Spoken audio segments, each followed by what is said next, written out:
নির্বাচনকে মাইম্যান তৈরির সুযোগ হিসেবে দেখছেন মন্ত্রী এমপিরা। হস্তক্ষেপ করলে কঠোর ব্যবস্থা, হুঁশিয়ারি কাদেরের। চলমান পরিস্থিতি বিবেচনায় আন্দোলনের নতুন ছক নিয়ে শিগগিরই মাঠে নামে বিএনপি। অংশ নেবে না উপজেলা নির্বাচনে।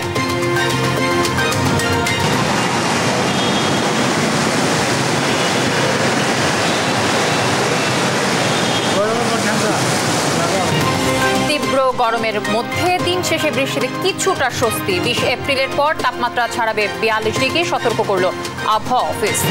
এবং পিকআপে ঢাকায় ফেরার পথে ফরিদপুরে প্রাণ হারালেন 14 যাত্রী। ছুটির শেষে ফেরা হলো না রফিক মোল্লার পরিবারের 4 সদস্যের।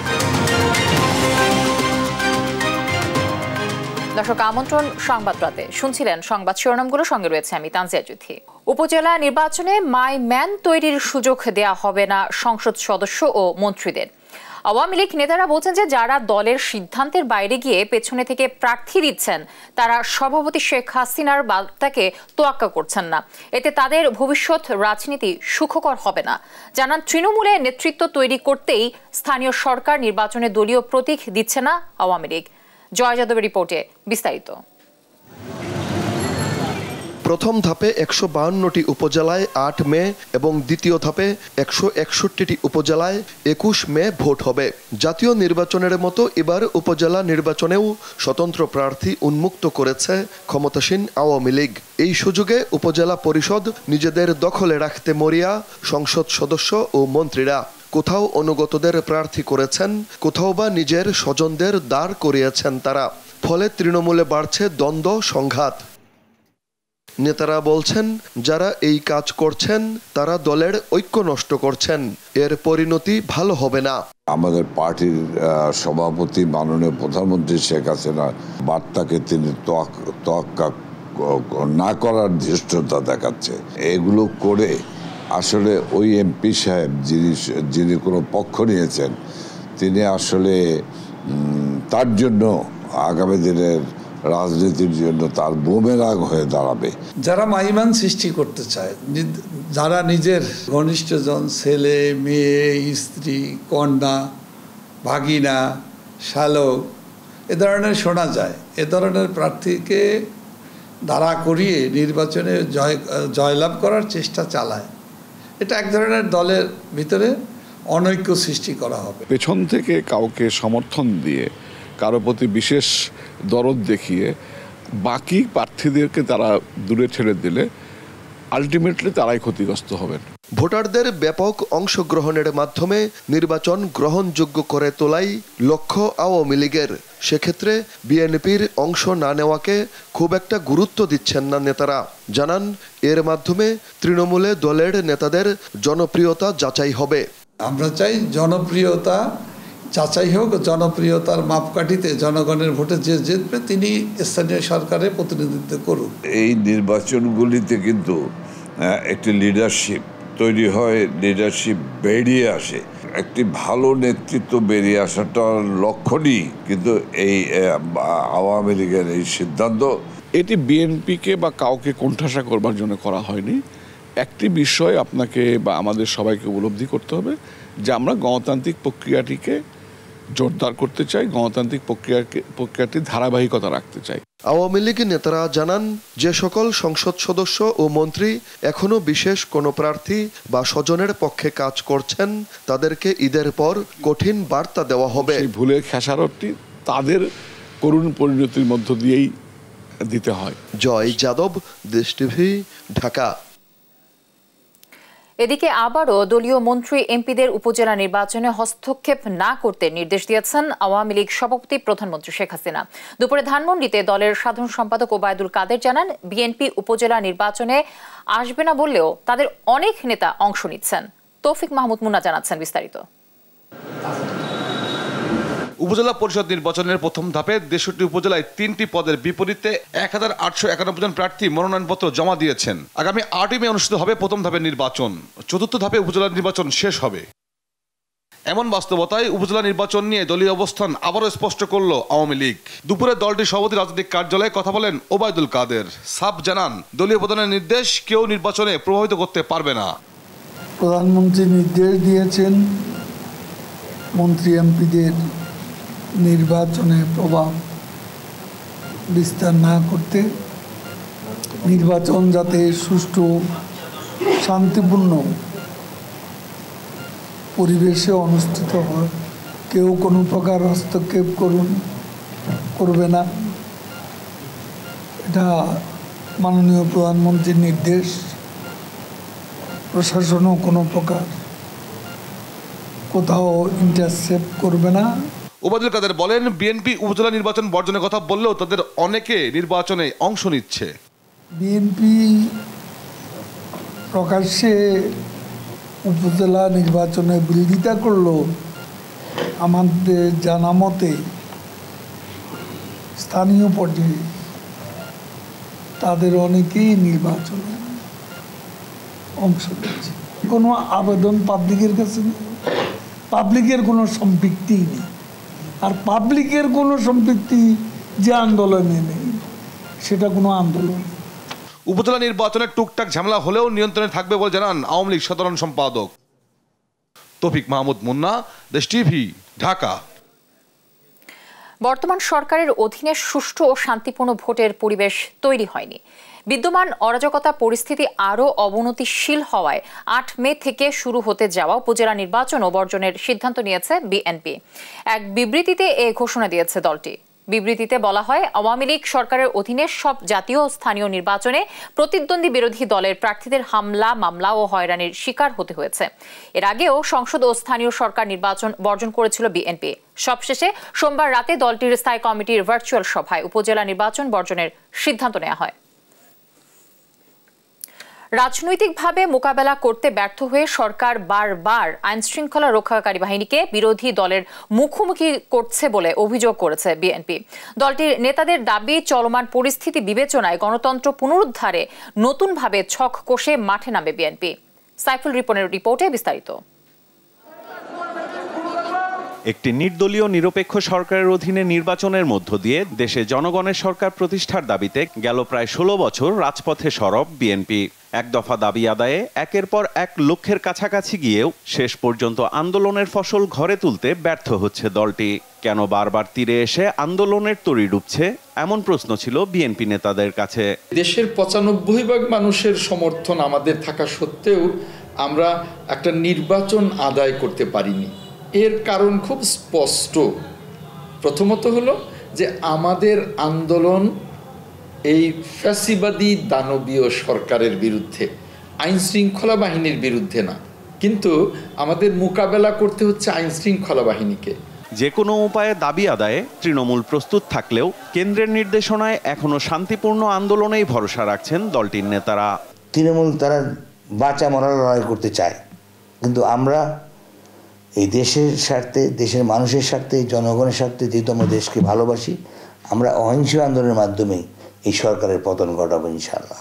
গণতন্ত্র পুনরুদ্ধারে আন্দোলন সংগ্রামের নতুন কৌশল নিতে কাজ চলছে বলছেন দলটির শীর্ষ নেতারা। বিএনপির ডাকে জনগণ এই ৭ই জানুয়ারি সংসদ নির্বাচনকে পুরোপুরি বয়কট করেছে। ৫% লোকও ভোট কেন্দ্রে যায়নি, আওয়ামী লীগের লোকেরাও ভোট কেন্দ্রে যায়নি। সুতরাং বোঝাই যাচ্ছে যে বর্তমান সরকারের যে দমন নীতি বা গণতন্ত্র হত্যার যে পরিকল্পনা, এটির বিরুদ্ধে জনগণ প্রতিরোধ গড়ে তুলেছে।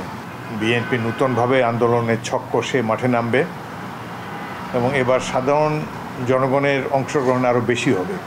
লক্ষ্য অর্জনে বিএনপি শান্তিপূর্ণ পন্থার বিকল্প ভাবছে না দাবি দলটির এই নীতি নির্ধারকের। এই যে একটা নেতিবাচক পরিস্থিতি বাংলাদেশের রাজনীতিতে সৃষ্টি হয়েছে, আমি বিশ্বাস করি আজকের সরকারের মূল চ্যালেঞ্জ হচ্ছে সেই বাংলাদেশের কোটি কোটি নতুন প্রজন্মকে সেই নেতিবাচক চিন্তাধারা থেকে বের করে নিয়ে আসা। এর মূল দায়িত্ব কিন্তু সরকারের উপরে বর্তায়। বিএনপি বন্দুক বলুন, বুলেট বলুন, গ্রেনেড বলুন, টিয়ার গ্যাস বলুন, জলকামান বলুন, যাই বলুন না কেন, বিএনপি কিন্তু শান্তিপূর্ণ প্রক্রিয়াটা মোকাবেলা করবে এবং এই নীতিতে আমরা স্থির নিশ্চয়। আকাশ কুসুম চিন্তা না করে বাস্তবতাকে মাথায় রেখেই বিএনপি রাজনৈতিক পরিস্থিতি মোকাবেলা করছে দাবি এই নেতার। সার্বিক পরিস্থিতি নিয়েই তো চিন্তা করতে, কোনো আকাশ কুসুম কল্পনা করলে তো হবে না। সাইফুল রিপন, দেশ টিভি, ঢাকা। প্রচণ্ড দাবদাহে পড়ছে রাজধানী ঢাকা সহ সারা দেশ। আগামী সপ্তাহে তাপমাত্রা আরও বেড়ে ৪২ ডিগ্রি সেলসিয়াস হতে পারে বলে সতর্ক করছে আবহাওয়া বিভাগ। এই অবস্থায় বেশি বেশি বিশুদ্ধ পানি পানের পরামর্শ দিয়েছেন চিকিৎসক। এদিকে দিন শেষে বিকেলের বৃষ্টিতে রাজধানীতে কিছু সময়ের জন্য বয়ে আনে স্বস্তি। হাসান মাহমুদের রিপোর্টে বিস্তারিত জানবো আমরা। গেল ২৪ ঘন্টায় ডায়রিয়ার মতো পানিবাহিত রোগে রাজধানীর মহাখালী আন্তর্জাতিক উদারাময় গবেষণা কেন্দ্র ICDDRB হাসপাতালে ভর্তি হয়েছেন প্রায় ৫০০ রোগী। রোগী ভর্তির এ হার আশঙ্কাজনক না হলেও গেল কয়েকদিনে সারা দেশে বয়ে চলা মৃদু থেকে মাঝারি তাপপ্রবাহে পানিবাহিত রোগীর সংখ্যা বাড়ছেই। খাবারের ভিতরে কালকে একটু চিকেন খেয়েছিল বাইরে থেকে কিনা, ওইটি বাতি খাওয়া, আর এমনি কোনো বাতি খাওয়া খায় না। বাতি খাইছিল আর একটু চটপটি মটপটি খাইছিল, এই অবস্থা। তীব্র তাপদাহের মধ্যে অনেকটা বাধ্য হয়েই ঘর থেকে বের হচ্ছেন কর্মজীবী মানুষ। বাইরের খাবারও খাচ্ছেন কেউ কেউ, এতে ঝুঁকি বাড়ছে ডায়রিয়ার মতো রোগের। জানি এটা খুব একটা ভালো না, তারপরে খেতে হচ্ছে। আমরা যে রাইড ইউজ করি আমাদের আসলে খুবই কষ্ট হয়ে যায়। যখনই তৃষ্ণা লাগে তখনই যে লোকাল পাইগুলো আছে, ওয়াটার লেমনগুলো বিক্রি করে, এগুলোই খাই আমরা। রাজধানীর বাইরে তীব্র দাবদাহে নাকাল সাধারণ মানুষ। সাধারণ সময় তাপমাত্রা 30-এর কাছাকাছি থাকলেও কোথাও কোথাও তাপমাত্রা 40 ডিগ্রি ছাড়িয়েছে। হাঁসফাঁস অবস্থা সাধারণ মানুষের। ঘন্টায় ঘন্টায় কারেন্ট যাচ্ছে, যার কারণে আর আবহাওয়া খুব প্রচন্ড গরম। সবার অসুখ, বাচ্চা ইন্টার অবস্থা খারাপ, গাড়ি আইতে এখন অবস্থা খারাপ, মাথা ঘুরিতেছে। গরম খুব অতিষ্ঠ আছে, গাড়ি চালাতে পারতেছি না। বাতাস তো পুরো আগুনের ধোঁয়া ছুটতেছে। যে এই অবস্থায় বাইরের অস্বাস্থ্যকর খাবার এড়িয়ে চলার পরামর্শ চিকিৎসকদের। বাইরের বিশেষ করে রাস্তার পাশে অস্বাস্থ্যকর খাবারগুলো খাওয়া পরিহার করতে হবে, কারণ বিশেষ করে আপনার রাস্তার পাশে যে শরবতগুলো পাওয়া যায়, তারপরে ফুচকা পাওয়া যায়, সেগুলো না খাওয়াটাই বেটার। আর কোনো কারণে বাইরে গেলে ছাতা ব্যবহার করতে হবে এবং বারে বারে একটু পানি বেশি করে খেতে হবে, যাতে গরমের প্রভাব থেকে বাঁচা যায়। আবহাওয়া অধিদপ্তর বলছে এপ্রিল জুড়ে অব্যাহত থাকবে এ তাপপ্রবাহ। এমনকি 20 তারিখের পর কোথাও কোথাও তাপমাত্রা ছাড়িয়ে যেতে পারে 42 ডিগ্রি সেলসিয়াস। ওভারঅল দেশের দক্ষিণাঞ্চলে তাপদাহ থাকবে, এমনকি 20 তারিখে পরে যে আমরা দেখতে পাচ্ছি যে এই এলাকা আরও বেড়ে যাবে তাপদাহ। সেক্ষেত্রে অনেক জায়গায় এর তীব্রতা বেড়ে যাবে এবং এর মাত্রা বেড়ে যাবে। সেক্ষেত্রে যেটা অনেক জায়গায় তাপমাত্রা 40-41 ডিগ্রি তাপমাত্রা ওঠার সম্ভাবনা আছে। সারাদিন রোদে পড়ে বিকেল নাগাদ এক পশলা বৃষ্টিতে স্বস্তি নামে রাজধানীতে। হাসান মাহমুদ, দেশ টিভি, ঢাকা। দর্শক, দিনভর তীব্র দাবদাহ শেষে বিকেলে বৃষ্টির খবরাখবর কিন্তু রেখেছেন আমাদের সহকর্মী হাসান মাহমুদ। এই বিষয়ে বিস্তারিত জানাতে এই মুহূর্তে স্টুডিওতে আমার সাথে যুক্ত হয়েছেন আমাদের সহকর্মী হাসান মাহমুদ। আমি যুক্ত হচ্ছি তার সাথে। হাসান, কি অবস্থা, কেমন আছেন? জি আছি, অনেক ভালো আছি। আপনি কেমন? অনেক, এই তো আমিও আসলে বলবো একই কথা, যে অনেক গরমের মধ্যে এক পশলা বৃষ্টি, একটু শান্তি আসলে মিলেছে। তো আমি আসলে যে বিষয়টি বলতে চাচ্ছি, যে বেশ কিছুদিন ধরেই কিন্তু আসলে ভ্যাপসা একটা গরম ছিল, সেখান থেকে হঠাৎ করে আসলে এক পশলা বৃষ্টি, বা যদি যেটাই বলি না কেন, সামান্য ক্ষণের জন্য বৃষ্টি হয়েছে, একটু স্বস্তি মিলেছে রাজধানীবাসীর। তারপরও কিন্তু ভ্যাপসা গরমটা আসলে যায়নি। তো এই নিয়ে আসলে আবহাওয়াবিদ কি বলছেন, বা আবহাওয়া অফিস থেকে আসলে কি বলেছে যে এই ভ্যাপসা গরমটা আর কতদিন থাকতে পারে? আপনি এই বিষয়ে তো নিশ্চয়ই খবরাখবর রেখেছেন। আমরা সকাল থেকে যেটা দেখছিলাম যে কিছুটা কোথাও কোথাও মেঘ ছিল সামান্য, তবে যদিও সকাল থেকে বা দুপুর পর্যন্ত আবহাওয়া অধিদপ্তরের পক্ষ থেকে বলা হচ্ছিল যে আগামী কালকে অর্থাৎ 17 তারিখে কিছুটা বৃষ্টি হওয়ার সম্ভাবনা আছে। আজকে কিন্তু বৃষ্টি হওয়ার সম্ভাবনা ছিলই না আবহাওয়া অধিদপ্তরের তথ্য মতে। কিন্তু বিকেল নাগাদ আমরা দেখলাম যে 4টার পরে কিছু সময়ের জন্য হালকা বৃষ্টি হয়েছে। সেটা পুরো রাজধানীতে কিন্তু না, কোথাও কোথাও হয়েছে, আবার কোথাও কোথাও হয়নি। সেটি কিন্তু নিঃসন্দেহে কিছুটা স্বস্তি দিয়েছে। তবে আমরা যেটি আবহাওয়া অধিদপ্তর থেকে বলা হচ্ছিল আগামী 7-8 দিন পর্যন্ত আবহাওয়ার এই যে তাপমাত্রার যে তাপদাহ, সেটা কিন্তু বাড়তেই থাকবে এবং আগামী হয়তো 20 তারিখের পরে, হ্যাঁ আমি দর্শকে যেমনটি বলছিলাম যে 20 তারিখের পর 42 ডিগ্রির দিকে যেতে পারে। এই বিষয়টি আসলে আপনি কি মানে আবহাওয়াবিদ কি বলেছেন? 20 তারিখের পরে আসলে 42 ডিগ্রি সেলসিয়াস তাপমাত্রায় যেটি যেতে পারে এবং এর আগের বছর আমরা দেখেছিলাম যে সর্বোচ্চ তাপমাত্রা কিন্তু 43 ডিগ্রি সেলসিয়াস রেকর্ড করা হয়েছিল বাংলাদেশে। সেটির একটু কম হতে পারে এবার। এবং তবে আবহাওয়া অধিদপ্তর থেকে যেটা বলা হচ্ছে যে গত বছর কিন্তু থেমে থেমে বৃষ্টি হয়েছিল, আবার থেমে থেমে কিন্তু তাপমাত্রা বেড়েছিল। এবার যেটি হতে পারে সেটি হচ্ছে এল নিনোর প্রভাবে সারা বছরই কিন্তু বৃষ্টির পথের সম্ভাবনাটা কিন্তু কিছুটা কম। ফলে এই দাবদাহ যেটাকে বলা হচ্ছে যে হিট ওয়েভ যেটাকে বলা হচ্ছে, সেটি কিন্তু এক্সটেন্ড হতে পারে। অন্যান্য বছর যেটি 5-7 দিনের মধ্যে কিন্তু শেষ হয়ে আবার কিছুটা বৃষ্টি কিছুটা ঠান্ডা এসেছিল, এবার কিন্তু সেটি 10-15 দিন পর্যন্ত 20 দিন পর্যন্ত কিন্তু এক্সটেন্ড করতে পারে। ফলে অন্যান্য বছরের তুলনায় এবারের কিন্তু তাপমাত্রা কিন্তু অনেকটা ব্যতিক্রম। যদিও গত বছর যেটি দেখা হয়েছিল সর্বোচ্চ 43 ডিগ্রি সেলসিয়াস, এটা এবার সর্বোচ্চ 42 ডিগ্রি পর্যন্ত হতে পারে বলে ধারণা করা হচ্ছে। তবে কিন্তু সেটি এক্সটেন্ডটা অনেক বেশি হতে পারে বলে আবহাওয়া অধিদপ্তর থেকে বিভ্রান্তিকর আশঙ্কা করা হচ্ছে। সেক্ষেত্রে কিন্তু আসলে এই যে যারা ছোট থেকে শুরু করে বয়স্ক এরকম অনেকেই কিন্তু অসুস্থ হচ্ছে, কারণ আবহাওয়ার তারতম্যের কারণে কিন্তু আসলে অনেকেই অসুস্থ হচ্ছে, শিশু থেকে শুরু করে বৃদ্ধরা। আপনি তো চিকিৎসকের সাথে কথা বলেছেন, আপনার প্রতিবেদনে দেখলাম। আসলে চিকিৎসকরা এই নিয়ে কি বলছে, এই ভ্যাপসা গরমে আসলে কি করণীয়, আপনি যদি এই বিষয়টি বলতেন। আমরা যেটি দেখলাম যে গত কয়েকদিনের যে তাপমাত্রার বৃদ্ধি, সেটির প্রভাবে কিন্তু হসপিটালে রোগীর সংখ্যা কিন্তু কিছুটা বেড়েছে, এটি কিন্তু এখনো আশঙ্কাজনক পর্যায়ে যায়নি। এর কারণ হিসেবে আবহাওয়া মানে হসপিটালের পক্ষ থেকে যেটি বলা হচ্ছে যে বিপুল পরিমাণ মানুষ ঈদ এবং নববর্ষের ছুটিতে ঢাকার বাইরে গিয়েছিলেন, তারা কিন্তু কিছুটা এখন ঢাকায় ফিরতে শুরু করেছেন এবং এর প্রভাবে কিন্তু আর হয়তো এক সপ্তাহ পরে এর প্রভাবটা আমরা হসপিটালে দেখা যাবে। যদিও গত এক সপ্তাহের যদি আমরা দেখি যে আমরা যে আইসিডিডিআরবি হাসপাতালে গিয়েছিলাম, সেখানে যেটি বলা হচ্ছে যে নিয়মিত কিন্তু সেখানে 300 বা 350-এর মধ্যে কিন্তু রোগী থাকে এবং আজকে কিন্তু সেটি 500 প্লাস ক্রস করেছে এবং সেটি অনেকটা আশঙ্কাজনক এবং সেটি কিন্তু র্যান্ডমলি বাড়তেছে এবং আগামী সপ্তাহে হয়তো বাড়তে পারে। তবে আরেকটি বিষয় হচ্ছে যে আগামী কালকে থেকে বা পরশুদিন থেকে স্কুল খুলতে পারে, সেক্ষেত্রে কিন্তু বাচ্চাদের একটা বড় ঝুঁকি থাকে। আপনি জানেন যে যখন বাচ্চারা স্কুলে, আসলে চিকিৎসকরা কি বলেছেন যে বাচ্চাদের জন্য আসলে কি ধরনের খাবার বা কি ধরনের খাবার খেলে আসলে তারা সুস্থ থাকবে বা এই জায়গা থেকে একটু বেঁচে যেতে পারে, আপনার কাছে এরকম কোনো কিছু তথ্য আছে কিনা? একটি বিষয় হচ্ছে যে বাচ্চারা যখন স্কুলে যায় তখন কিন্তু বাইরের খাবার বেশি খায়, বিশেষ করে জাঙ্ক ফুড যেমন ফুচকা বা বাইরের খাবার, পানি, এগুলো কিন্তু বেশি খায়। এই কারণে চিকিৎসকরা যেটি বলছিলেন বাচ্চার মা এবং অভিভাবকদেরকে এখানে আসলে সতর্ক থাকতে হবে। বিশেষ করে গরমে আসলে পানি খাওয়া, যেটা পানি খাওয়ার এবং প্রয়োজনে বাচ্চাদের সাথে খাবার দিয়ে দেওয়া, বাসার থেকে খাবার দিয়ে দেওয়া, যাতে তারা রাস্তা থেকে আসলে খেতে না হয় এবং যদি একান্ত প্রয়োজনে কাউকে বাইরে যেতে হয় তাহলে ছাতা ব্যবহার করা কিংবা রোদটাকে যতটুকু সম্ভব অ্যাভয়েড করে চলার কথা বলছেন চিকিৎসকরা। সুস্থ থাকা যাবে। অসংখ্য ধন্যবাদ হাসান মাহমুদ। দর্শক, আমাদের সহকর্মী হাসান মাহমুদ যুক্ত হয়েছিলেন আমার সাথে। মঙ্গলবার চুয়াডাঙ্গায় ছিল দেশের সর্বোচ্চ তাপমাত্রা 40.6 ডিগ্রি সেলসিয়াস। সেখানে এখনকার অবস্থা জানতে চুয়াডাঙ্গা থেকে সরাসরি যুক্ত হচ্ছেন সহকর্মী খায়রুজ্জামান সেতু যুক্ত হয়েছে নিশ্চয় আমার সাথে। সেতু, চুয়াডাঙ্গায় এখনকার আবহাওয়া পরিস্থিতি কি অবস্থা আমাদেরকে জানাবেন? ধন্যবাদ জ্যোতি। আপনি যেমনটি বলছিলেন চুয়াডাঙ্গাতে কিন্তু আজকে দেশের সর্বোচ্চ তাপমাত্রা রেকর্ড করা হয়েছে বিকাল 3টায়, সেটা হচ্ছে 40.6 ডিগ্রি সেলসিয়াস। আর আমি যদি বর্তমান অবস্থা বলি, আমি এই মুহূর্তে দাঁড়িয়ে আছি চুয়াডাঙ্গা আবহাওয়া অফিসে। আমি এই কিছুক্ষণ আগে আমি আবহাওয়া অফিসে খোঁজ নিলাম, সেটা হচ্ছে ওনারা আমাকে জানিয়েছে সন্ধ্যা 6টায় কিন্তু 35 ডিগ্রি সেলসিয়াস তাপমাত্রা রেকর্ড করেছে আবহাওয়া অফিস। অতএব 3টার তুলনায় কিন্তু 6টায় তাপমাত্রা একটু কমে এসেছে, কিন্তু বাতাসের আর্দ্রতা কিন্তু বেড়ে গিয়েছে। বাতাসের আর্দ্রতা আপনার সন্ধ্যা 6টায় ছিল 47%। এই বাতাসের আর্দ্রতা বাড়ার কারণেই কিন্তু মানুষ কিন্তু মানে ঘামছে আর কি, তরতরিয়ে ঘামছে, মানে কার্যমুক্ত অবস্থা হয়ে যাচ্ছে।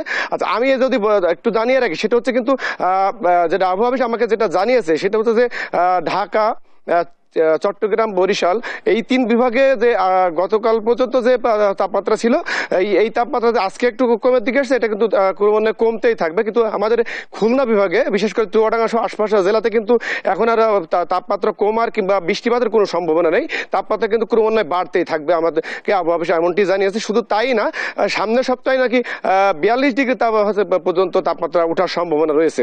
কারণ হচ্ছে সামনের সপ্তাহে যেহেতু রয়েছে, শুধু তাই না, দিনের রাতের সমান কিন্তু তাপমাত্রা থাকবে, এমনটি কিন্তু আবহাওয়া অফিস আমাকে জানিয়েছে। এই ছিল চুয়াডাঙ্গা থেকে সর্বশেষ জ্যোতি। আমাদের সহকর্মী খায়রুজ্জামান সেতু চুয়াডাঙ্গা থেকে যুক্ত হয়েছিলেন। দেখছেন সংবাদ রাত।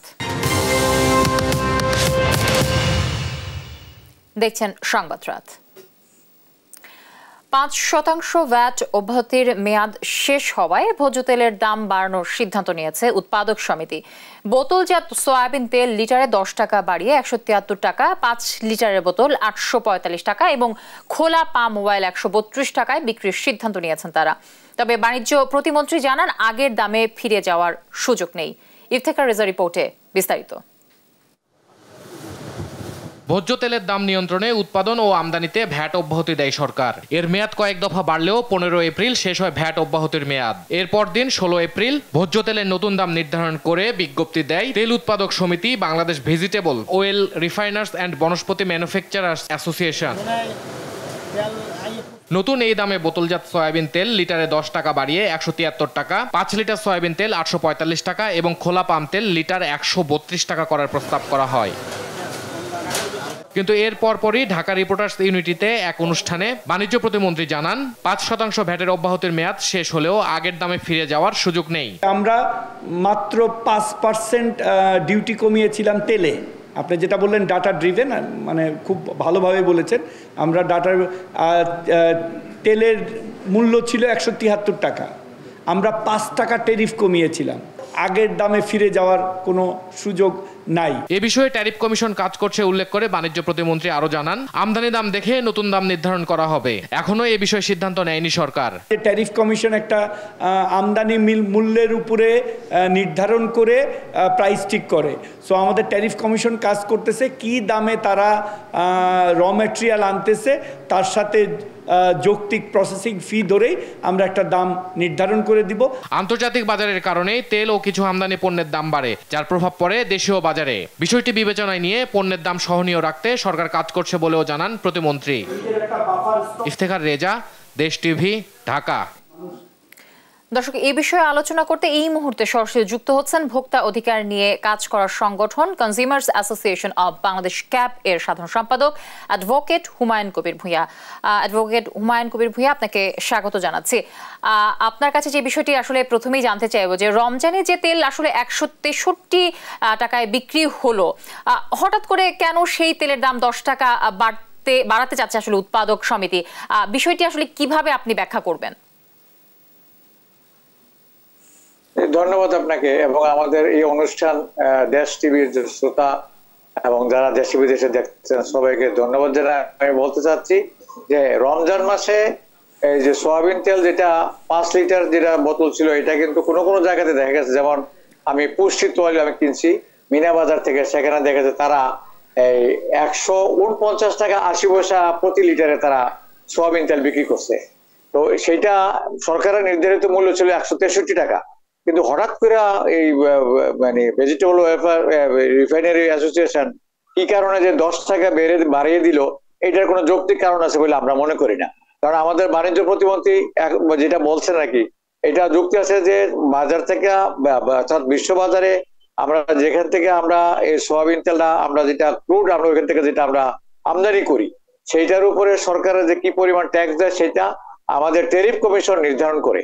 এখন প্রয়োজন বোধে ট্যারিফ কমিশনে যদি যে 5% ভ্যাট তারা ইয়ে করেছিল, কমিয়ে দিয়েছিল, প্রয়োজন বোধে সেটা আবারও কমিয়ে দেবে। কিন্তু হঠাৎ করে প্রতি লিটারে তারা নিজেরাই ভেজিটেবল অয়েল অ্যাসোসিয়েশন তারা নিজেরাই এটাকে 10 টাকা বাড়িয়ে দিল প্রতি লিটারে, এটার কোনো যুক্তি আছে বলে আমরা মনে করি না। এটা শুধুমাত্র আমরা মনে করি এটাই যে ব্যবসায়ীরা তাদের নিজস্ব স্বার্থটা ছাড়া তারা অন্য কিছু দেখে না। আমরা মনে করি এখন এই মুহূর্তে ভোজ্য তেলে বাড়াইবার কোনো সুযোগ নাই। সরকার যেটা বলছেন যে ট্যারিফ কমিশন আমদানি মূল্য নির্ধারণের পরে এলসি খোলার পরে যেগুলি আসবে সেটাই নির্ধারণ করা হবে। এবং হঠাৎ করে তারা বাড়াই দিলে, এটা যেমন বাণিজ্য প্রতিমন্ত্রী বলছেন, এটা আমরা কনজিউমার অ্যাসোসিয়েশন অফ বাংলাদেশ ক্যাবের পক্ষ থেকেও আমরা সেই দাবি করবে এই মুহূর্তে কোনো সয়াবিন তেলের দাম বাড়ানো যাবে না। কিন্তু আমি আজকে বাজারে যেটা দেখলাম আর কি, তারা গত কয়দিন থেকে ঈদের একটা ছুটি ছিল, এই সুযোগ কিন্তু কোনো দোকান বাজারের মধ্যে তারা নতুন করে কোনো সয়াবিন তেল সরবরাহ করে নাই। এবং 2-1 দোকানে দেখা গেল তীর মার্কা যেটা আর কি, এইটার তৈল কিছু কিছু আছে। আর আরো যারা 5-6টা কোম্পানি আছে, বসুন্ধরা গ্রুপ রয়ে গেছে, টিকে গ্রুপ রয়ে গেছে, তারপরে অ্যাসালাম গ্রুপ আছে, এই আরো যারা আছে আর কি, তারা কোনো মাল বাজারের মধ্যে নেই। অর্থাৎ তারা নিজেরা তেলের দাম বাড়াইবার জন্য, এই সয়াবিন তেলের দাম বাড়াইবার জন্য তারা যেমন ড্রামের তেল বিক্রি করার নিষেধ করা হইলেও তারা কিন্তু ব্যবসায়ীদের কিন্তু সরকার সুযোগ দিছে, কিন্তু তারা এখন পর্যন্ত সরকারের সুযোগ তারা নিজেরা শুধু গ্রহণ করে যাচ্ছে। কিন্তু সরকার কি, তারা সরকারের যে আদেশ যে আমাদের ডিসেম্বর মাসে যেটা বাতিল হয়ে গেছে যে আমাদের ড্রামে কোনো তৈল বিক্রি করা যাবে না, এই ড্রামের তৈল কিন্তু এখনো বাজারে পাওয়া যাচ্ছে এবং বিক্রি করা হচ্ছে। আমরা মনে করি কনজিউমারের স্বার্থে আর কি আমাদের মাননীয় প্রতিমন্ত্রী যে কথাটা বলছেন যে ট্যারিফ কমিশনের দাম নির্ধারণ করো, নির্ধারণ করার পরে যে দামটা হবে যৌক্তিক হবে, যদি যৌক্তিক হয় সেইটাই সরকার জনাব হুমায়ুন কবির, হুমায়ুন কবির আপনি আমাকে নিশ্চয়ই শুনতে পাচ্ছেন। হুমায়ুন কবির, আপনি যেটা বলছিলেন যে বাণিজ্য প্রতিমন্ত্রী বলেছেন, আদৌ কি আসলে তার এই ঘোষণাটি আসলে কার্যকর হবে? কি মনে হচ্ছে আপনার, এটা কি মানা হবে? না, তারা তো যারা না তারা আপনি বাজারে মাল না থাকলে আপনি বাজারে তো মালটা নাই, বাজারে কিন্তু সয়াবিন আমি এই মাত্র দেখে আসছি যে বাজারে কোনো দোকানের মধ্যে এখন আর সয়াবিন তেল নাই। 5 লিটার 1 লিটার 2 লিটার এগুলি নাই, যেটা আছে দুই একটা দোকানে 1 লিটার 1-2টা কেইন আছে। সুতরাং বাজারে একটা ক্রাইসিস কিন্তু তারা তৈরি করতেছে। তেল নিয়ে যে তেলসমাতি যেটা করতেছে এটা কিন্তু তারা ইতিমধ্যে কিন্তু একটা ক্রাইসিস তৈরি করে ফেলছে বাজারের মধ্যে। সুতরাং আমরা মনে করি এটা বাজারের মধ্যে অর্থাৎ সরকারের হাত অনেক লম্বা। সরকার এই ব্যাপারে সরকারকে আমরা অনুরোধ করব যে বাজারে তাদের যারা এই তেলকে মজুত করে রেখে দিচ্ছে, তেল বাজারে ছাড়তেছে না, তাদের এখানে অভিযান পরিচালনা করা হোক এবং যারা সৎভাবে ব্যবসা করে তাদেরকে আমরা শ্রদ্ধা করি। কিন্তু যারা অসাধু উপায়ে পণ্যের দাম বাড়াইবার জন্য বাজারে ক্রাইসিস সৃষ্টি করতেছে কৃত্রিম, এইটাকে দমাইবার জন্য তাদেরকে আইনের আওতায় আনার প্রয়োজন আছে বলে আমরা মনে করি। অ্যাডভোকেট হুমায়ুন কবির ভূঁইয়া, অসংখ্য ধন্যবাদ আমাদের সাথে যুক্ত হবার জন্য। দর্শক দেখছেন সংবাদরাত।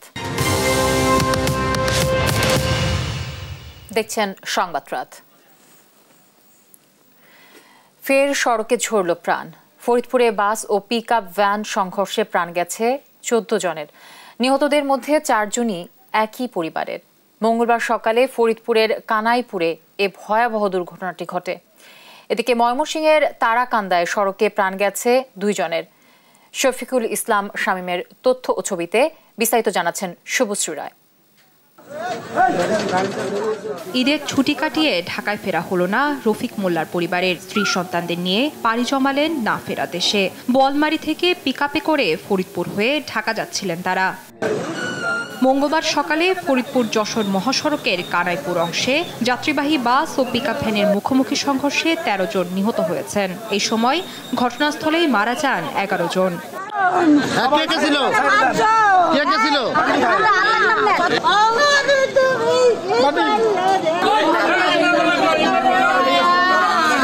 একই পরিবারের নিহত 4 সদস্য হলেন ফরিদপুরের বোয়ালমারী উপজেলার শেখর ইউনিয়নের বেজিডাঙ্গা গ্রামের বাসিন্দা রফিক মোল্লা, তার স্ত্রী সুমি বেগম, 2 ছেলে রোহান মোল্লা ও হাবিব মোল্লা। এছাড়া রফিক মোল্লার মা হীরা বেগম আহত অবস্থায় হাসপাতালে চিকিৎসাধীন আছেন।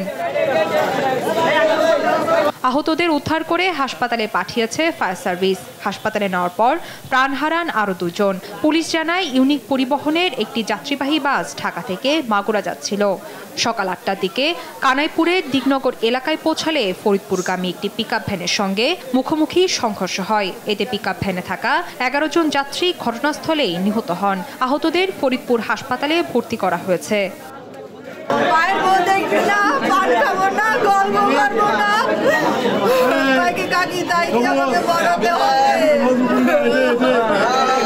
সরকার ওনাদেরকে যে ত্রাণের টিন দেবে সেই টিন নেওয়ার জন্য জেলা প্রশাসকের কার্যালয়ে আসতেছিলেন, কিন্তু হঠাৎ আসার সময় পিকআপ ভ্যানে ইউনিক বাসে অ্যাক্সিডেন্ট হয় কানাইপুর তেঁতুলতলা নামক স্থান। এইদিকে ময়মনসিংহ শেরপুর মহাসড়কে 2 বাসের মুখোমুখি সংঘর্ষে 2 যাত্রী নিহত হয়েছেন। আহত হয়েছেন কমপক্ষে আরো 25 জন যাত্রী। এইদিকে থেকে যাইতেছে এই গাড়ি এইদিকে যাইতেছে, এটা পরে 2টা কেন মানে মার খায়া যে 13 এইভাবে এটা এনে করছে, এটাকে হেন করছে। মঙ্গলবার সকাল 8:30টার দিকে তারাকান্দা উপজেলার কোধালদর গ্রামের রামচন্দ্রপুর এলাকায় এই দুর্ঘটনা ঘটে। শুভশ্রী রায়, নিউজ ডেস্ক, দেশ টিভি। দর্শক, এরই সাথে শেষ করব সংবাদটা। তার আগে শিরোনামগুলো জানিয়ে দিচ্ছি আরো একবার।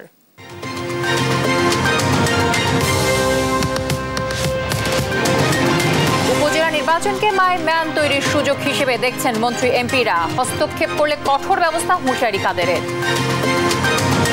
চলমান পরিস্থিতি বিবেচনায় আন্দোলনের নতুন ছক নিয়ে শিগগিরই মাঠে নামবে বিএনপি। অংশ নেবে না উপজেলা নির্বাচনে।